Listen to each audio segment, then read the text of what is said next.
Hey everybody, it's your favorite black single mother here, Samantha the Millennial Introvert. And today I want to talk about just the cost of raising kids and the whole BS behind it all. So it really started with this article here, which are talking about DINKs, and I just think, oh, that's so wonderful. People are having lots of money because they don't have kids. Like, literally do not care about what people are doing with their lives. Has nothing to do with me. I never think about this type of family, if you want to call it a family, and that's just what it is. I literally can go into a whole diatribe about this whole situation because first and foremost, we know that Americans are having gender wars. We've been in gender wars since 1990s. Like, men and women do not like each other. We literally have a book called Men Are From Mars, Women Are From Venus. But we're going to pretend like all these people are, some people are running around here in lovey-dovey perfect marriages, I guess you would call it, because they're calling them couples. I don't know if they're cohabiting. Are they married? Are they boyfriend and girlfriend? Are they engaged? Like, no one knows. But I am tired of these big articles coming out, these big numbers, and just pretending like, oh, once more, single mothers have it worse than everyone else. People with kids have it worse than everyone else. And single people or people who don't have kids are so much better than everyone else. Because this leads to a narrative that it just gives more ammunition to childless people to come and attack single parents and married people come and attack single parents. Because at the end of the day, through all these articles, I never see an article talking about how happy single mothers are over someone who doesn't have kids, over someone who is in a bad marriage and a married single mother, over someone who is just with a guy, but she wishes, it's like I never see those comparisons, but they're there. I know they're there because I'm living proof. And I see a lot of other women who are happily just single mothers and left a bad marriage or left a bad relationship because it didn't serve them. So I'm getting tired of people pretending like everyone is wanting to be partnered up when you keep seeing these gender wars and all these videos and men with microphones on their podcasts talking about what women should be doing. Women are pushing back saying we don't want to do those things, and never the two shall meet. So how are we suddenly having this one group that's coming up out of nowhere, and it's like, oh my gosh, let's glorify them. But if you have a single mom who dares to say, I'm actually happy with my life, I love my children, I want it to be nothing more than I really always just want to be a mother more than anything else in my entire life. And I still get to make the money. I still get to have the career. I still get to run my businesses. And guess what? I can go outside whenever I want. I don't have to answer to anyone. I don't have a husband ask me, where are you going? Why are you wearing that? What are you doing? Where's my food? Why aren't you cooking for me? Pick up my drawers, wash my clothes. All these annoying questions. And then on top of that, having the nerve to come up, turn around and cheat on me, and beat on me or whatever he's doing. Like, single mothers or single moms for a reason. And the number is so damn high. It's shocking to me that people are still trying to act like this is not something that people want. Like, if we didn't want it, we'd be in relationships. If women didn't want to be single mothers, we would be married, or we'd be in a cohabiting. Women are happier being with just their kids. There's video after video after video after video after video of women saying this on TikTok, and I will share those videos. I'm getting so tired of people just throwing these numbers around and trying to make single mothers feel bad, when the reality is probably the majority family type is a single mother family dynamic. That's what it is. So if something is naturally happening, at some point you're going to have to get over yourself and say, this is probably what humans really want. This is probably what they're really wanting right now, because this is what they're doing. Just like with polyamory, just like people, all this cheating, that's telling you maybe the monogamy ain't it. Maybe that's not very natural for human beings, because people can't stop cheating on each other. Maybe marriage is not being used the way that people are trying to, create a fantasy and say, oh, we're in love and happily ever after. But like, no one's having that life in reality. You go behind closed doors and it's a total nightmare. People are getting divorced at high record numbers. People are not even bothering to get married. Forget divorce. They're not even getting married anymore. So then you'll see another article will say, oh, divorce rates are on a decline. But then let's go ahead and see the other side and say marriage rates are too. That's why divorce rates are on decline, because marriage rates are on decline also. You can't get divorced if you're not getting married. Can we make it make sense? So let's go ahead and look at this article real quickly. I'm not going to go through the whole thing because they went into a history lesson, and ain't nobody got time for that. But it says DINKs earn an average salary of $138,000 a year, nearly 7% more than dual-income couples with kids, but are way less likely to own a home. Here's why and what it means. This is not really the article I was looking for. Hold on. I don't know how I got over here. Okay, let's look at this, for instance. Here we go. The sweet, sweet life of America's DINKs. Couples with two incomes. Sweet life of America's DINKs. Couples with two incomes and no kids are living it up like never before. And then, of course, you see this couple back here who's a father and a mom. The mom's looking at them, wishing she could be them. The dad what is he, sweating or something because he's trying to make the baby happy. I don't know. They're basically saying parents are miserable. That's what they're saying. So let's continue. So Elizabeth Johnson and her husband hit the vacation circuit hard over the past couple of years. They went boating in Florida, hiking in the Swiss Alps, snorkeling in Hawaii, waterfall. Okay, we don't need to hear your anecdotes. So let's go ahead. But now, 16 years later, the 30-something couple make a generous joint income of just under $300,000. That income, their hard work, and a dash of savvy investing are largely responsible for the lifestyle they lead. But there's another big factor. The Johnsons are DINKs, a dual-income couple with no kids. So they're moving. They're moving a lot, so that's why they don't own homes, most likely. They said raising a kid could cost parents upward to $26,000 a year. The cost of rearing a child has skyrocketed in recent years, especially as parents get less help from their families and communities. Being a DINK has always been a way to save money, but as the stigma around the choice to be child-free has faded, more and more Americans see being a DINK as the key to a new American dream of financial stability, freedom of choice, and a comfortable retirement. So that's wonderful and all. So that basically they're promoting not having children, which means let's end the human race. That's I can't really think what's the outcome here? Like the whole time I'm reading this, I'm like, okay, so they die off and then what? I don't know. What are we leaving the money to the nieces and nephews that don't exist? Like, I don't know what we're doing after that. So when she set up her dating, Johnson declared about this, she didn't want to have kids of her own. No one really cares. They got married, blah, blah, blah, blah, blah. So let's see here. I'm trying to look for numbers.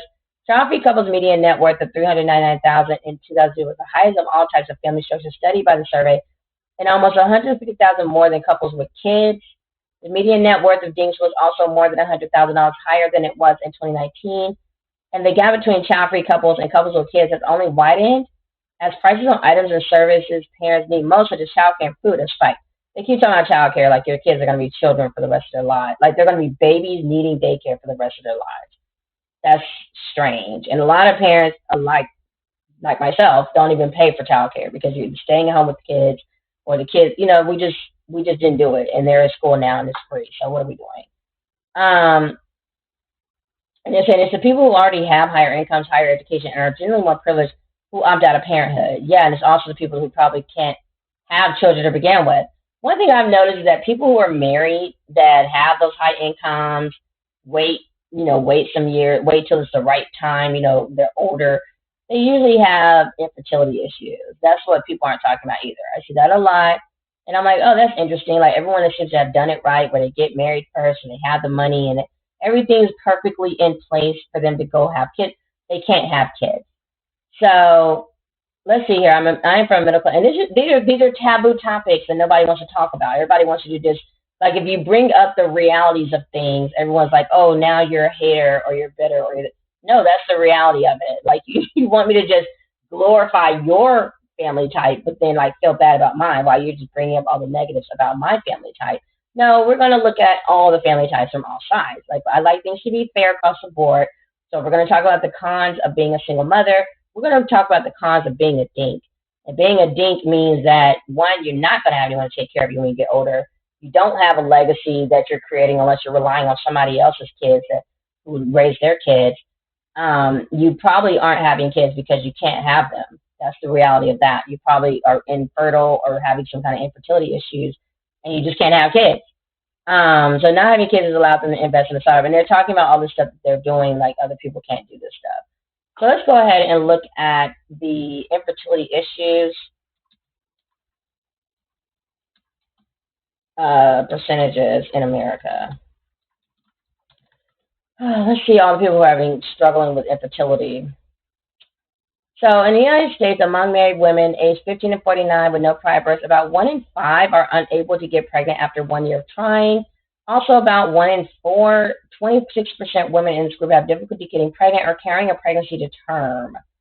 So do we not think that that's correlating with the DINK situation? Like you're literally, that's a big freaking number. Like 26% of women in a group cannot even get pregnant or have children to term. That's like one fourth of the women population they're saying cannot get pregnant. That's what they're saying. So it's like in come the DINKs and making this seem like it's something. It's like okay. Um, let's see here. What causes infertility in men? Because I actually want to look at their numbers as well. They also are having problems with their sperm count. Uh,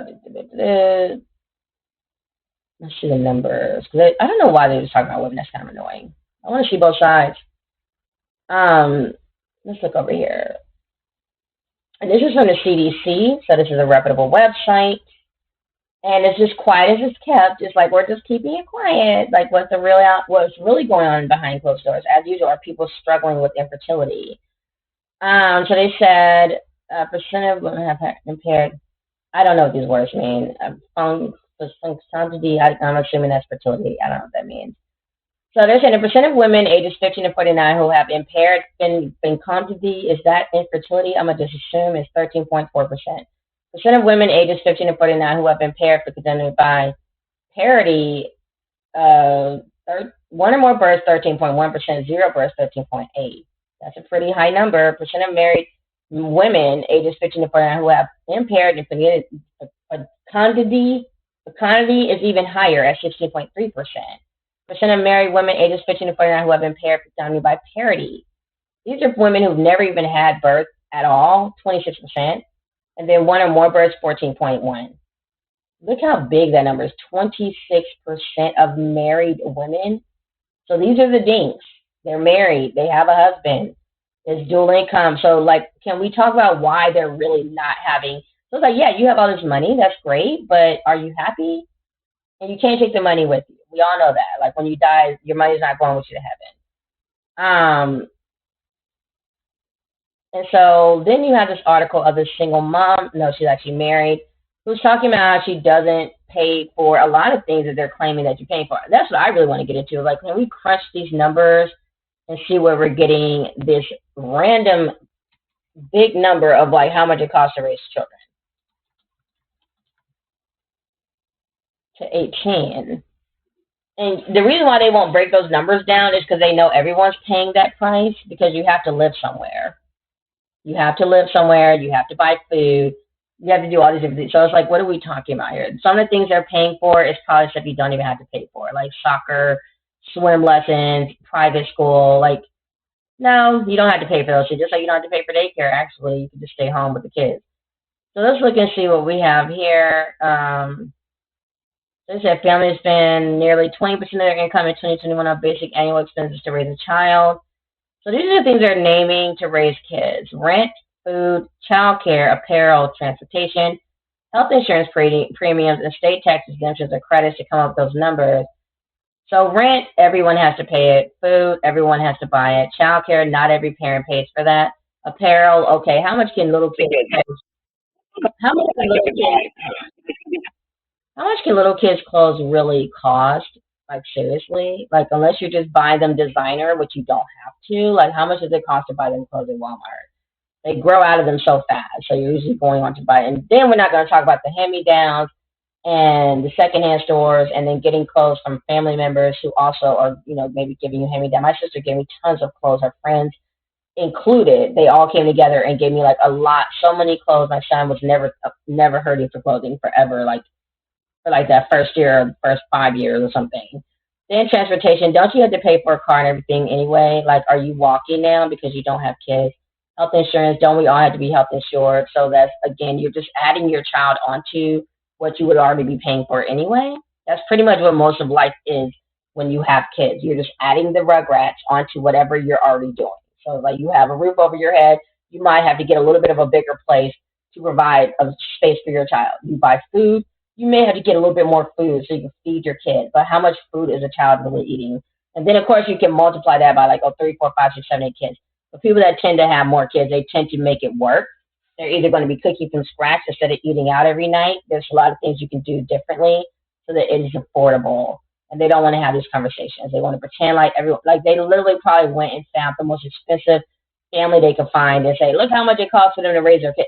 I do not live in Manhattan. My kids are not in private school. I'm not, buying them Gucci and Prada. Like, it's just, what are you talking about here? Like, what are we talking about here?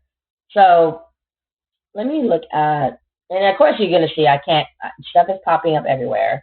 You're not going to see me find any kind of a real breakdown of what they're coming up with. The stuff they're coming up with is so vague and it's ridiculous because like everyone pays this. Like I don't understand. Like you do not have rent and a mortgage. Like I don't understand what's going on here. So let's look at the breakdown. Let's look at this. So they have something that says raising a child monthly. Okay, let's see, monthly cost of the kid. So the rough average around 16,000 per year or prompt. So it's like every time I look, it goes down even more. So it went from like $300,000 to 26,000 a year to now it's like 1,000 something, 16,000 a year now. Because now when they have to start to break it down, so funny how that number just gets smaller and smaller. Because it's like, oh, now we have to explain ourselves. So this says approximately $1,334 per month, and they're saying that's for one kid. I don't know what your kid's doing, so let's find out what's going on here. That someone's dropping a lot of over $1,300 on Rugrats. So let's see. So we have here this little picture, the cost of kids. So they said, where's the money going to raise these kids? Okay, I can't believe that infographic thing is ridiculous. So the average cost of raising a child. So some costs like housing don't necessarily increase in a linear fashion with additional children. Yep, that's correct. So, example, having one child may require a family to move from a less expensive apartment to a more expensive single-family home. But that single-family home could likely accommodate 2 children for the same cost. Yep, they could share a room. They can get a bunk bed. It's really not that serious. I can't get through. Y'all see what I had to go through. I can't get through one article without pop-up. Like, what is going on here? Now it's grayed out, and I don't know how to get out of whatever it's doing.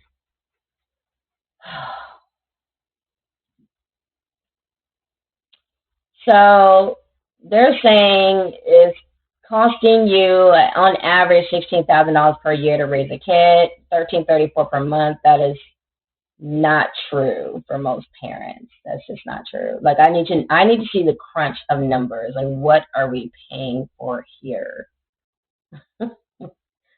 What are we paying for, people? So they said the annual housing cost for a child for urban is $3,900, for rural is $2,400. Okay. I'm still waiting for them to crunch these numbers. So this is a child care center. Great. Family care center, after school sitter, and a nanny. Who has a nanny? I don't know anybody with no nanny. I don't know anybody, like your kids staying at home by themselves at some point. Like what are we talking about here? Ain't nobody paying for no nanny, okay? Like let's keep it a buck. Healthcare, 9% of total cost. Like clothing, 6%, miscellaneous. Like, okay, this is just okay. And now we're paying for college. But of course, if you've done things like when in the military, so your child's college tuition can be paid for 100%, that's something else you're not paying for. Okay. Wrapping up. So this is the average. So we're going to look at the typical family who didn't do what we did. So the average cost is around, and you're also going to factor in, I'm getting sick of this website. You're also going to factor in the fact that a lot of people are getting generational wealth. So they're actually getting money from family that's passed away, like their parents, etc. So that's also helping them. So let's see what the average family has in net worth.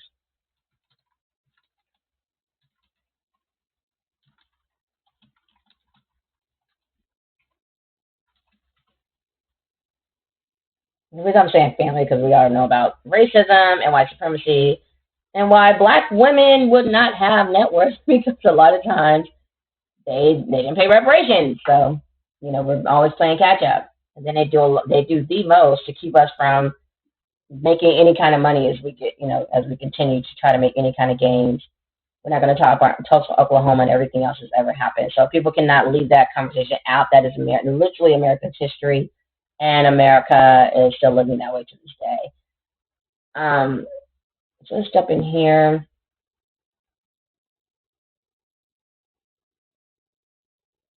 Okay, so the average net worth increased by 23% to 1.63 million. The Fed reported October 2023. This is for the both median and average family net worth.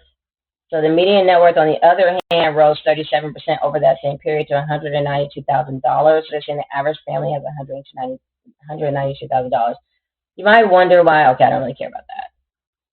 Average net worth by age, don't really care about that either, just because it doesn't matter. It's like, obviously you're younger, you're not going to have a high net worth. You haven't been able to work or make any money or invest, have the benefit of investing for years and years and decades. Okay, so we're looking at that.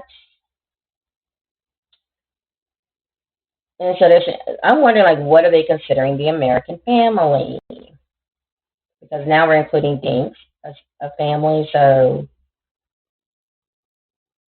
what's the American family? There's your age group. Okay. Let's look at the average American's net worth. Let me see, something is just loading to the end of time. It's like, okay, we get it. I just hate when things don't make sense. I'm like this.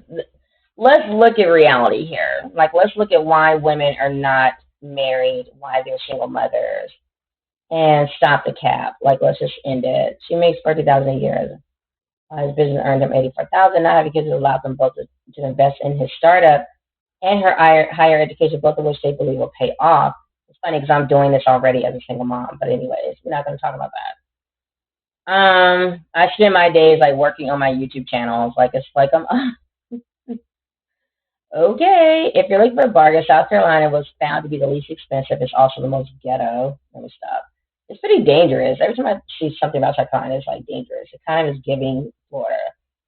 Okay, so let me see here. The average net worth of the American person.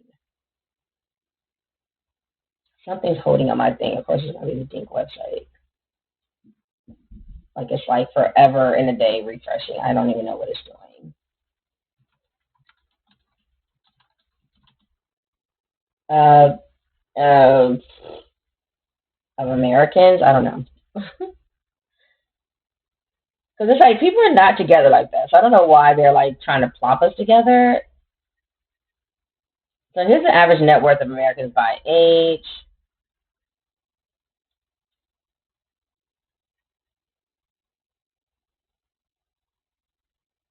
Any day now.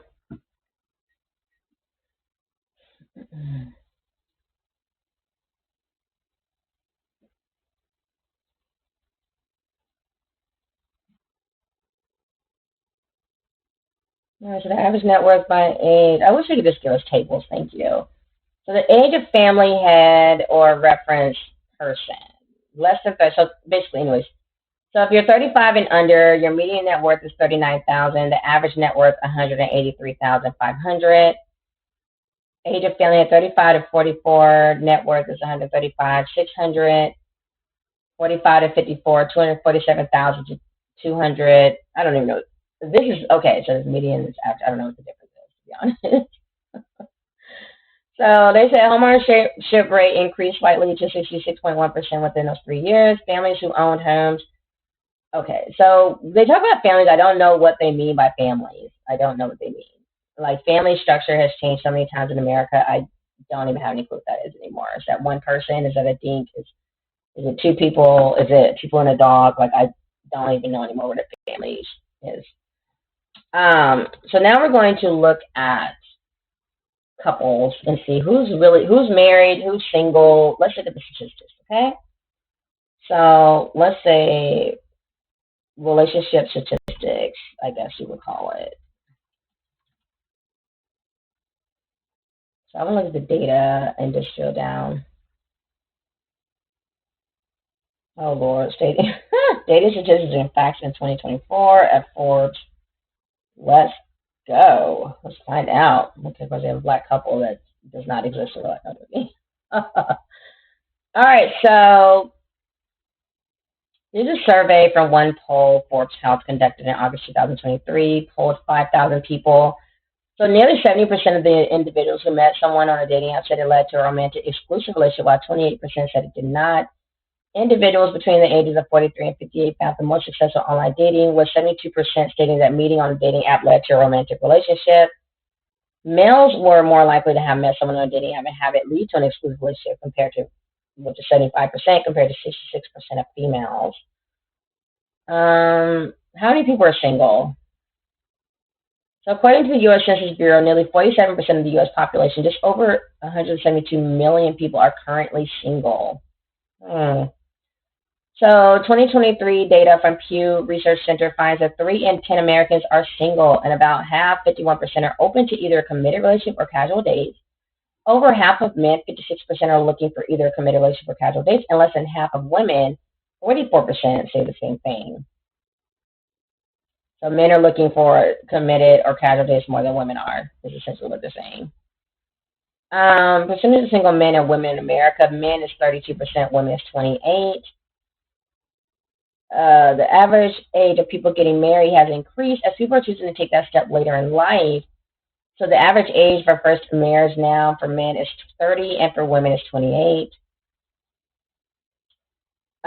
Singles in America survey by the Harris Poll Thought Leadership Practice found that a quarter of Americans said they weren't looking for a relationship. That includes me. And 8 in 10 Americans felt that you don't need to be married to be happy. That also includes me. For 2022 research in the previous 2 years, more than one-third, 39% of people on the dating app Bumble have ended a marriage or a serious relationship. This is in the last 2 years, more than one-third. 39%, that's pretty high. That's almost half. I mean, it's almost like 50%. That's high. That's a high number. Okay, so one small 2023 study looked at 237 people in relationships, found that sexual satisfaction was directly linked to relationship satisfaction with partners. America is very over-sexualized. So more than one-third of people, 38%, are more open to dating someone who is not their physical type. Okay, I don't really care about that. 49% are focused on, so they said almost half of adults, 49%, are focused on prioritizing their work-life balance, and 13% are not interested in dating someone with a demanding job. So I'm getting from that almost half is like people are like, if you're not going to make me happy, I'm gone, basically. Like people are working and they want to enjoy their lives. They don't want to be coming home and angry and having a bad marriage or a bad relationship. So that's that work-life balance you're having. So a YouGov poll that surveyed 1,000 Americans and found that 34% of respondents, and that also can play a role with 13% not interested in dating someone with a demanding job, because it's like, how can you travel or enjoy your partner if they're like always at work? Just want to put that out there. So YouGov poll to survey 1,000 Americans and found that 34% of respondents described their ideal relationship as something other than complete monogamy, with men and women under 45 more likely than older adults to be interested in something other than complete monogamy. That's 34% of respondents who are sick of monogamy because it doesn't work. It doesn't work. I mean, it's like, how many times are you going to try to do something and try to like expect a different result? Like, I'm not about to chase no guy around and worry about if someone cheating on me. Like, no one has time for that shit. Like, just enjoy your life. And guys, I feel like the real issue is guys don't want to get over themselves. Like, they want to be able to do whatever they're doing. But like, if you did the same, guys do not want to share women, but they are selfish and they run off and go do whatever they want to do and hurt women and leave all these broken hearts in their wake. And women, I think, are too afraid to do the same thing to them because men are violent. So we'll just be like, okay, so then it's like either that or you're just going to be single. But even when you're single, you still get the weirdos who are stalking you or feeling like they own you just because they bought you a drink or whatever, bought you dinner. And it's just gross. And that's why a lot of women are just opting to stay single completely. Like, I'm not even, I'm just celibate. I'm just like, well, just leave me alone. So according to internal insights from dating platform Plenty of Fish, nearly half, 48% of single millennials and Gen Z have opted to go on less expensive budget-friendly dates because of inflation. 80% say that their own self-care is a top priority when dating. That's 18 to 25-year-olds. Good for them. 79% want their partners to feel the same way. 75% of young singles find someone more attractive if they are willing to work on their mental well-being. Absolutely. That's a report. I don't know what report that is, but maybe it's the report of 2023. Yeah, you can't be like having mental issues. That shit is so unattractive. Like just spiraling and having grown people temper tantrums. Like no, let's leave that in 2023. That's one reason why. Like I think that's why people. I mean, just even the ghosting is weird. It's like people just have too many. Guys are having too many mental issues. I can only speak from my perspective, but I just feel like from what I've seen, males are more likely to ghost, I think, than women are, and I think that's attached to mental problems, mental health issues, and I just feel like you need to not even be dating if you can't like end a relationship properly. You need to just stay by yourself and work on your mental health first because you're obviously dealing with some way more than what I it's above my pay grade. So they said eHarmony survey on the biggest dating trend of 2020. They found that over half of people surveyed, 55% who have been in a relationship feel the most loved when their partner acknowledges their emotions. This is followed by 38% feeling the most loved by sharing experiences and 31% getting space to be alone. I'm for all of that. I love my alone time. The older you get, the more you want to be alone, I think. Because you know who you are as a person and you're just like, I have like my own interest and I'm not really trying to morph into someone else just because I'm in a relationship. Um, they said it can also make dating feel like a chore. So they said there are plenty of benefits to online dating, including making a seemingly overwhelming task feel more convenient. However, it can also make dating feel like a chore, adding that it may trivialize love, sex, and commitment. Nowadays, people are often too quick to give up on relationships because in the back of their mind, they're thinking, oh, well, I'll just keep swiping right or left. Are they lying, though? No, stop. That's why I think another reason I think polyamory is going to make a rise because there's just too many options out there, and it's like, why are we settling on one person? And that just goes to show again that monogamy is not natural for humans, or it wouldn't be. It wouldn't be something we're even thinking about, like talking to more than one person if it was natural to just do this one person. So data from Pew Research Center has found that 47% of Americans say dating is harder now than it was 10 years ago. Ugh, I've never liked to date. So I don't know. Plus, I was like in a relationship anyway. But the data revealed that nearly half of adults, 48%, think that mental health is more important than marriage. I agree. Followed by 44% stating physical health. 31% think personal growth is, and 25% say being debt free is. This is not what I was looking for at all, to be honest. Like it's just like, what am I looking? What am I reading? I don't even know. It's great stats. I'm just trying to find like. So this is like what's interesting to me. So you'll see something like this, even though they're trying to highlight how wonderful Dink's lives are. You'll see this as well. So I was like, okay, this is interesting. Like, what percentage are dinks and how is this happening? I feel like a lot of dinks, like, what's the regular age of a dink? I think they're like older people. Like, what's the average age of a dink? That's what's making me like kind of come to that question. You guys, you all get to see real time how my brain thinks. Yep, I knew it. They're old. So the average, I mean, I hate to be mean. They're not old. They're old. Ugh, let me stop. I love being right because they're like touting this like there's young people that's doing this, but that's having this wonderful life. But it's like I think most people are dinks by. I mean, your kids leave the house at some point, so this is really this is weird to me. And that's what people don't want to talk about is that kids leave, they do move out. Like you're not still living with your parents, are you? Actually, a lot of people are, but what are we talking about? It's just ridiculous. Everyone wants their type of family to be like the better one, and it's like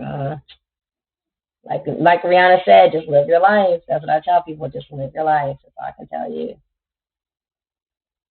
These are my friends. Like, what are we talking about right now?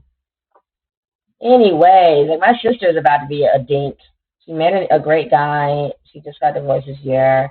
Her kids are moving. Her last child is about to graduate, and then the man she's with, his last child's going to graduate in a couple of years. They're going to be dinks. They have children though, but the kids are like gone out the house. So it's like, what are we talking about?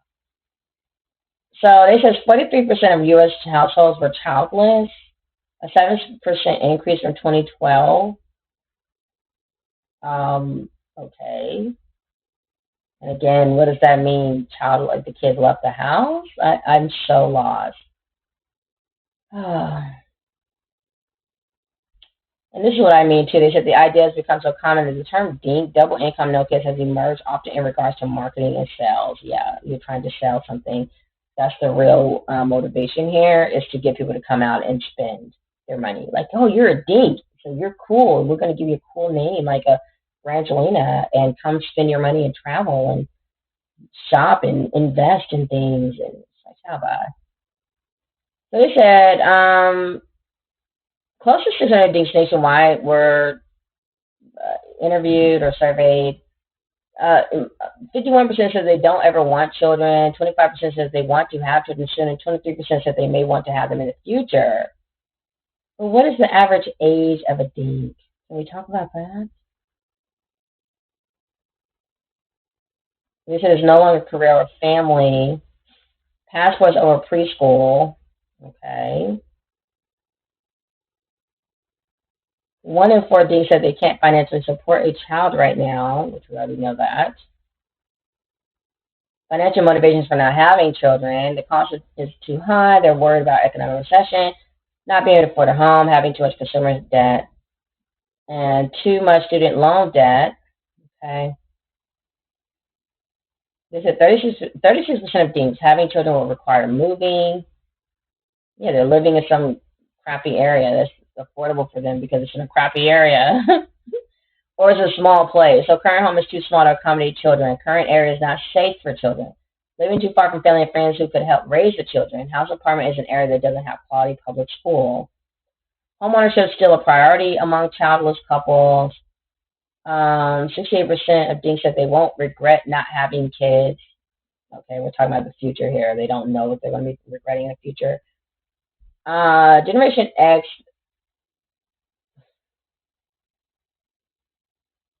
So what's the average age? I don't know what is happening with this. What's the average age? I didn't even see it anywhere.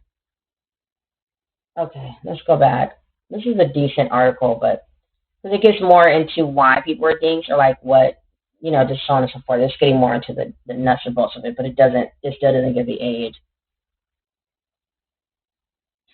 So they said by a certain age, most people are going to have children. Let's just throw that out there. And then the one thing that is giving the age, they're talking about France. Like, why are we, why are we talking about France? This is all this time we've been in America, but now that we're talking about an age, we're jumping across the water somewhere. It's like, okay, let's focus. Let's stay focused, people. Um,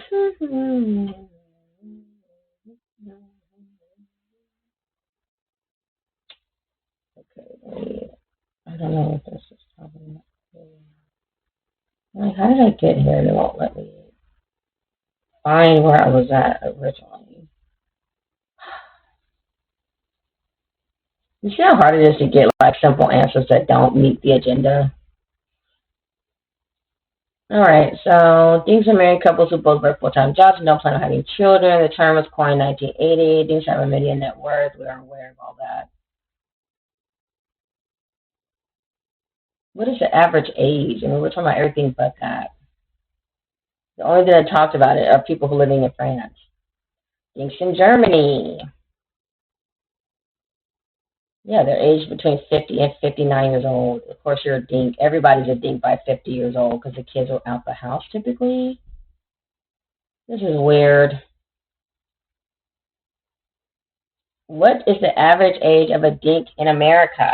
Okay. It's like America loves to put a curtain above it all, okay? So 40% of non-parents between the ages of 18 and 49 said they're unlikely and not likely to have children in the future. We're not talking about the future. We're talking about right now, the people you're talking about who are so wonderful. What is their average age?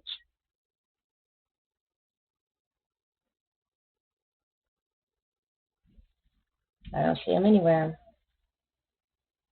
What's the average age of a DINK in America? What's the average age of a DINK in America?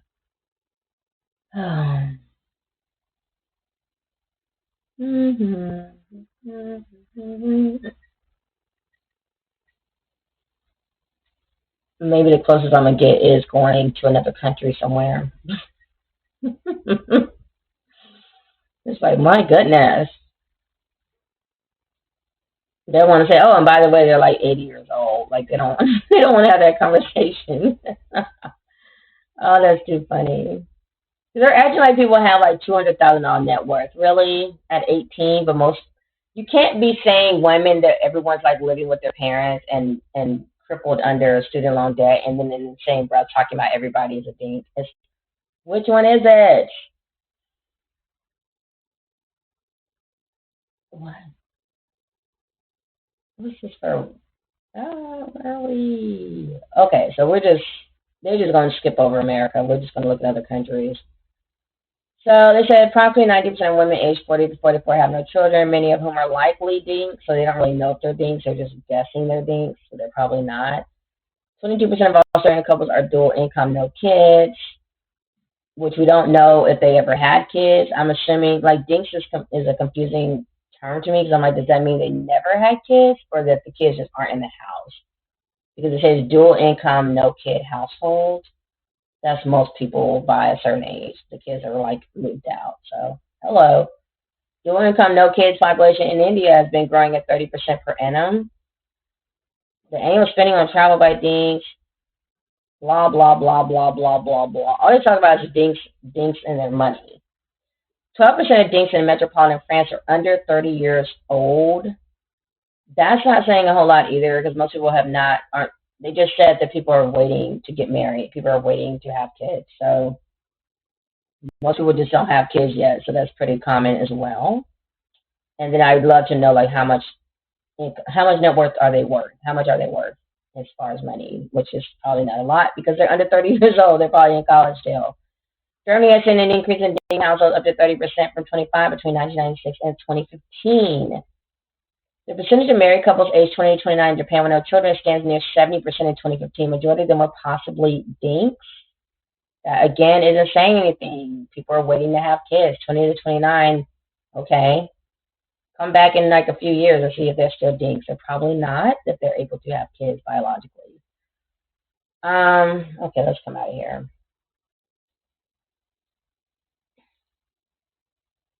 This has been long overdue, so I'm tired of the lying. Let's come out of here. So what is the average age in America? America's so busy selling you a dream that they can't even answer like typical simple questions. And like now I'm gonna have to deep dive in to find out what the average age is. This is ridiculous. So they said according to the percentage of adults living without children rose from 52 to 71%. 44% of non-parents aged 18 to 49 are unlikely to have kids these days. And 74% of parents in the same age range are unlikely to have any more. Okay. So dinks as a married or cohabiting couple, that's becoming more popular. You know they had to put cohabiting in there because people are not getting married like that.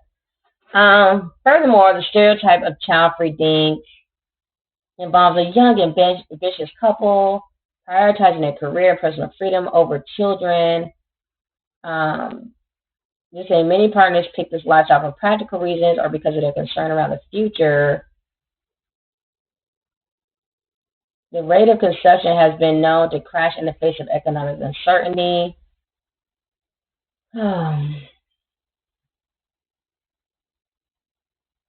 They have not mentioned not one time. And this is called wealthtender.com. So they're going to just highlight the benefits and not talk about, by the way, all dinks look like, majority of the dinks look like this. You're old. Of course you're a dink. It's like, hello. Like, am I going to have kids, keep having kids forever? At some point, they grow up and leave the house. Like, what are we talking about right now? I'm exhausted.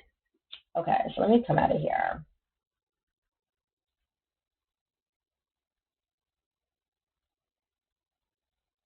Dinks may be able to spend more or retire early. Oh, goodness.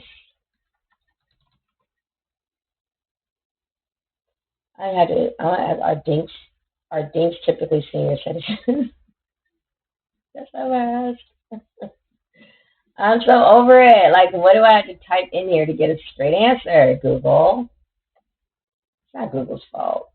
They're like, they're not writing, they're not writing articles. They're not writing articles.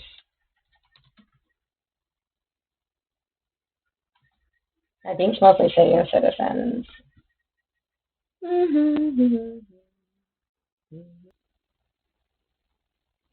Yeah, I think it's pretty ignorant, but anyways.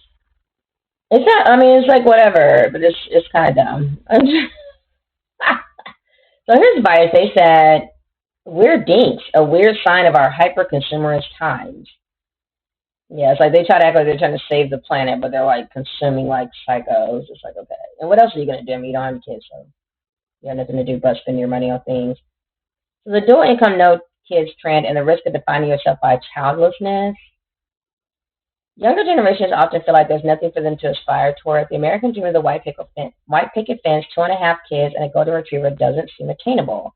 Never mind whatever ethics that might cite about whether or not it's reasonable to bring a challenge to the world right now, many believe they just can't afford it. Instead, however, they can glamorize a different lifestyle, one that's more achievable, becoming DINKs. DINKs, an acronym for dual income no kids, is a slangy economic term for couples who have no children but each partner works. When it originated in the 1980s, it referred mainly to middle class and upward couples with healthy salaries and disposable income. Lately, on social media, DINKs have taken on a new meaning. In particular, younger DINK couples have utilized recent trends to highlight their lifestyle and essentially brag about what being DINKs affords them. And notice they said brag, because that's exactly what people are doing. They get to spend their weekends however they like, buy however many snacks they want at Costco for only being a household of two. DINKs sure do love their bulk superstores. I'm like, what are they doing in Costco with no kids? That's so strange. And eat them all themselves, or spoil their dogs as if they were human.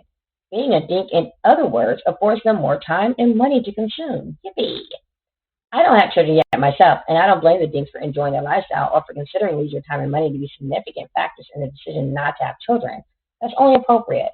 But what's overwhelmingly apparent in most of these DINK videos is that many consider them to be the only factors. Take the top 3 videos that come up when you search for DINK on TikTok. None mention having time to help their families or community, financial freedom to be generous to others, opportunities to pursue creative hobbies, or even finding fulfillment in work. Instead, all mention grocery shopping. 2 out of 3 at Costco specifically, as if that is something people with children don't. Instead, all mention grocery shopping. 2 out of 3 at Costco specifically, as if that is something people with children don't do.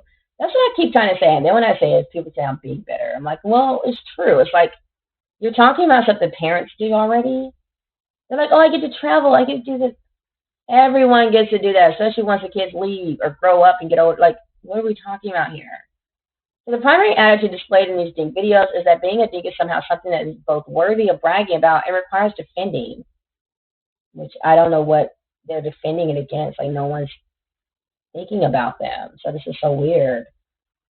Like, I only think about it because they write so many articles like they're better than other people, and it's like, no, they're not. I love my life. Like, this is my life. Just like your life has brought you to where you are, and you're making these choices because of the economy, student loan debt, whatever your reasoning is. Like, everyone is dealing with the cards they've been dealt and making the best of it. Like, that's just what they're doing, and they're making their lives as great as they can. So it's discussed as if it's something unusual when the reality is that not having children is increasingly common. Right. It's like, okay, like, good for you. 43% of all U.S. households are childless, an increase from 2012. And fertility rates are at an all-time low for most of the country, with no signs of slowing. Being a DINK is not some rarity. For many people in their 20s in particular, it's the norm. Yeah, it's like most people are not going to have kids at that age yet, and they're going to just be single and working and going to college. Like, that's normal. That's what you would expect at that age group. Many of the couples creating DINK videos have made follow-ups saying that they may want children eventually and that they're simply enjoying the DINK life now. Yeah, and of course the articles don't talk about those people. Newlywed bliss is totally fine, but it's not necessarily something that needs to be branded and delivered as an acronym for some sort of specific lifestyle. And I feel like it's only being touted this way or marketed this way. It's because of people trying to make money off of this. These people who are over consumers, they like very they consume a lot, and companies, financial companies, whoever companies are like seeing this, and they're like, oh, let's target them. You're basically just another audience for them to try to get money out of. And in doing so, it becomes an identity, one that might become harder to transition away from if children become part of the plan. Obviously, I'm not here to encourage anyone to have kids before they're ready or to push people who don't want kids at all to have them. That would be bad for everyone involved, most of all, the children. And I agree with that completely, wholeheartedly, 100%. Again, many of these videos are being made by young couples who do have plenty of time to have kids in the future, should they decide to do so. According to the Institute for Family Studies, around half of women who don't have children by age 30 will eventually have them by age 35. Nevertheless, a 2020 report from the Institute says that childlessness at younger ages is, quote unquote, very predicative of childlessness at older ages. The fact is, the majority of women who don't have children by 35 will not ultimately have children when they're older either. 35 is a scary age. Let's just throw that out there. We all know it is. So if you don't have kids at 35, you're usually probably not going to have kids. But that's not to say that people are definitely not increasing in numbers of women having kids like a lot older. And then they're adopting, having kids via surrogate, so on and so forth. And that would include guys as well. So all this to say, a good portion of the DINK couples making this content may remain DINKs forever. And that is, I guess, fine. But what's concerning is how this type of promotion of the DINK lifestyle only further pushes people who might be considering children away from having a family. Yeah, I feel like there's definitely a negative aspect to it. Because it's like we're bragging, which bragging is always unattractive. And it's like we're bragging, and then we're kind of like, they're always like putting down like single parents or parents, like, oh, I don't want to be a baby mama, blah, blah, blah. And it's like, well, then just don't be. Like, you don't have to be online talking about it. No one cares what you're doing with yourself. And you're to pretend like you're having this great life, but you probably live with your parents or whatever, or you're in some little, studio apartment. Like, it's just like enough is enough. Everyone comparing themselves to everyone else is just really annoying. So no singular TikTok is to blame. Hopefully it's a decision that isn't informed by TikTok at all, but rather an entire, which it most likely will be because people just kind of follow each other, but rather an entire culture that prioritizes having money to spend on golf and ladders over human connection. It's not even specific to children. The consumerist attitude put forth in these videos enforces isolation from community writ large.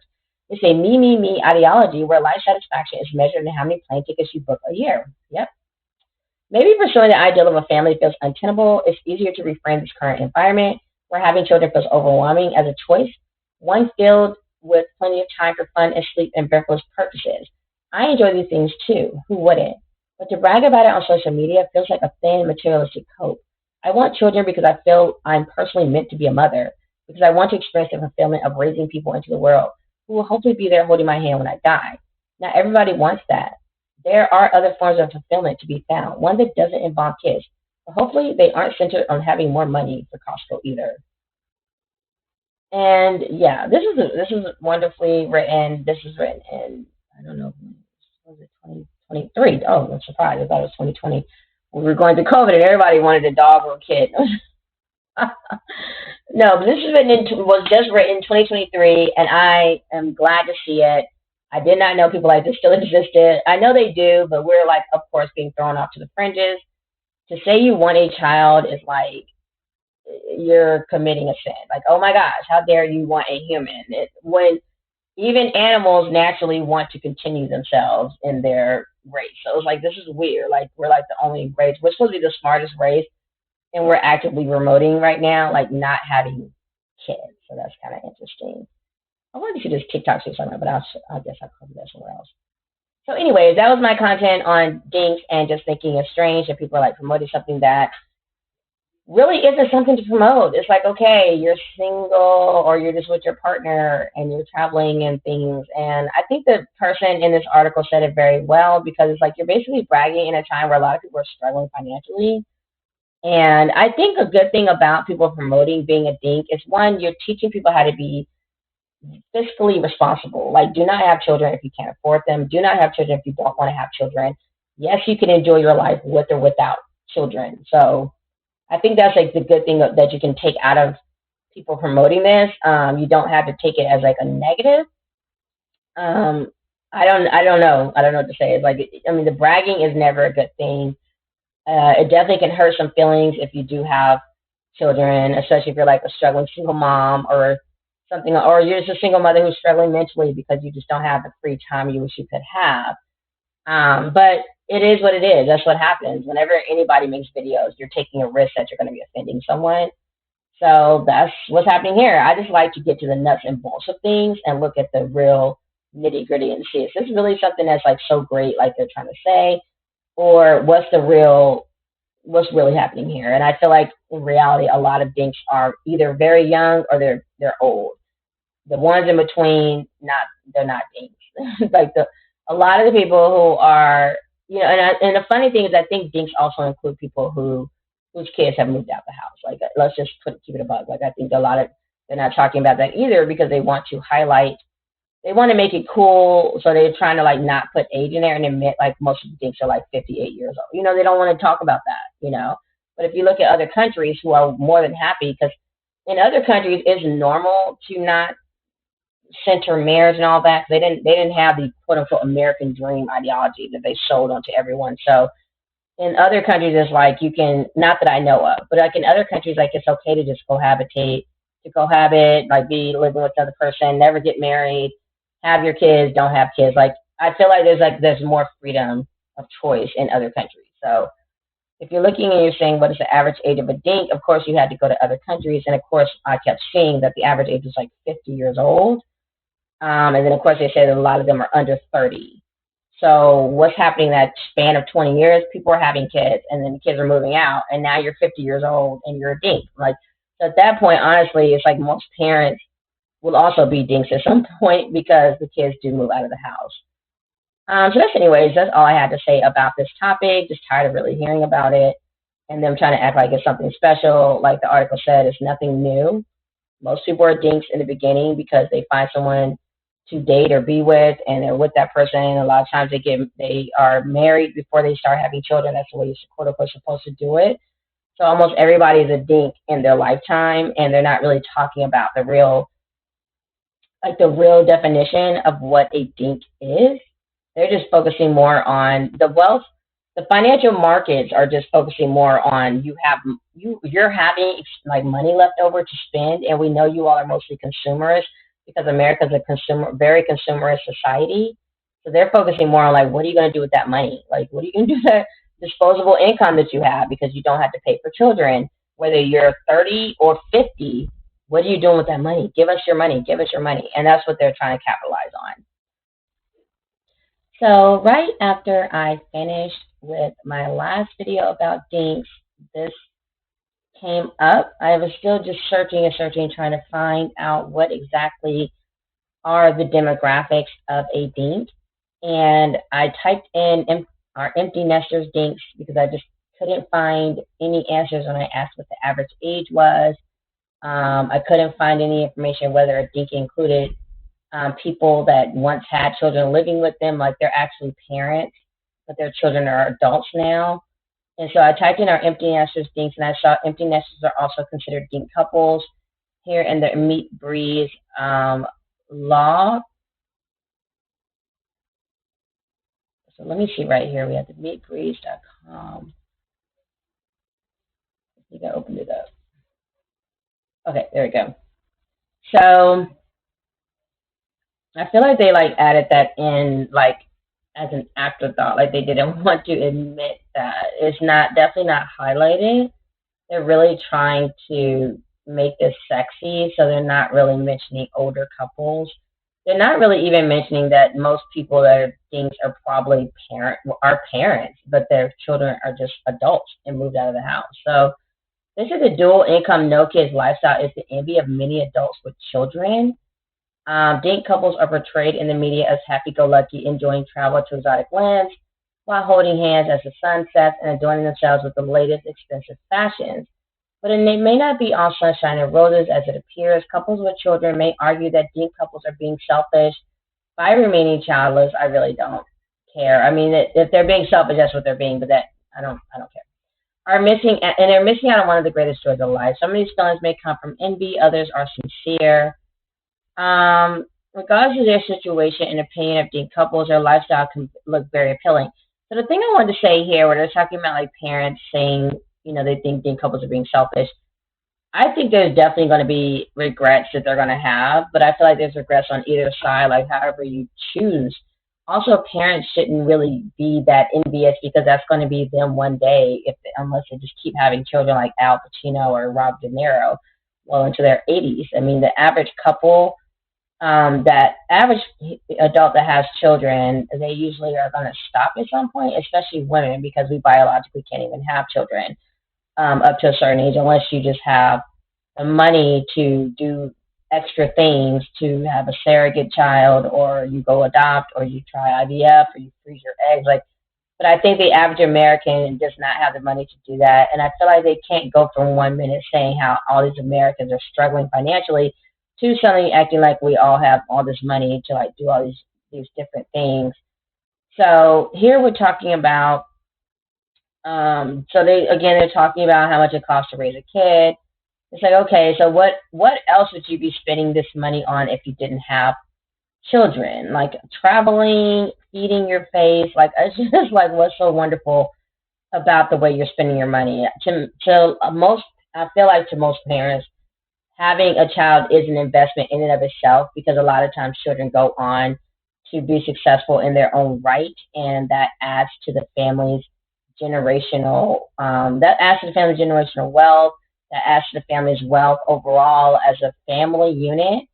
So the children are the investment, and then you also just get the benefit as well of being able to enjoy those children, raising them, getting to be their parent, getting to be a part of their lives, getting to watch them grow, and then you have the benefit of having that companionship, someone to do things with, whether it's watching movies together, or my sister likes to go get her nails done with my niece, or my son's going shopping together. My eldest son is into fashion, so you just get all these benefits. And I also think it's really disingenuous and insulting for people to be online acting like parents are having one child and sometimes multiple kids, to have someone to take care of them when they get old and wipe their ass or something. It's like, okay, that makes a lot of sense. You're right. Like, why would you go through all of the trouble of raising someone for 18 years, and let alone like now you're multiplying, raising many someones for 18 years, and doing the most just so you can have someone around? Like, give me a break. Like, obviously, if that was the only reason people were having children, we would all just be dinks, and the human race would disappear. So, they keep comparing the two together, like dinks slash parents, like, oh, you have consider kids in schools, and then of course you have to live in certain neighborhoods because you have children, so on and so forth. But again, as a parent, all of these things are temporary. That's what nobody ever talks about when they talk about being a parent. They act like your child's going to be in daycare forever, that your child's going to be living with you forever, that your child's going to be a baby forever, and you're going to be like totally 100% supporting every little thing they're doing. It's like, no, it doesn't work like that. I know that doesn't fit into your narrative, but it doesn't work like that. And then, of course, here I'm trying to see what I came here for, and I can't find it, so I'm just talking about other things. But here they're saying at the very end, like this is literally the last sentence, second to last sentence almost of this article. But it says, "Is DINK right for you?" And it says, at face value, the pros certainly may outnumber the cons when it comes to the DINK lifestyle, but it's still not for everyone. If you're a DINK couple, enjoy it. If you're not and you're raising kids right now, don't despair. Empty nesters are also considered DINK couples. You'll have your day in the sun again. And I still find that to be also insulting, but it also shows how much that shows like the culture of America and being anti-children. My children are my son, so I never left the sun. And a lot of times empty nesters actually are depressed when their kids leave the house, which we're going to talk about that right now. So let's go ahead and check on how do empty nesters feel when kids move out of the home. Are they like, oh my gosh, now I'm living? Or are they sad their kids are gone?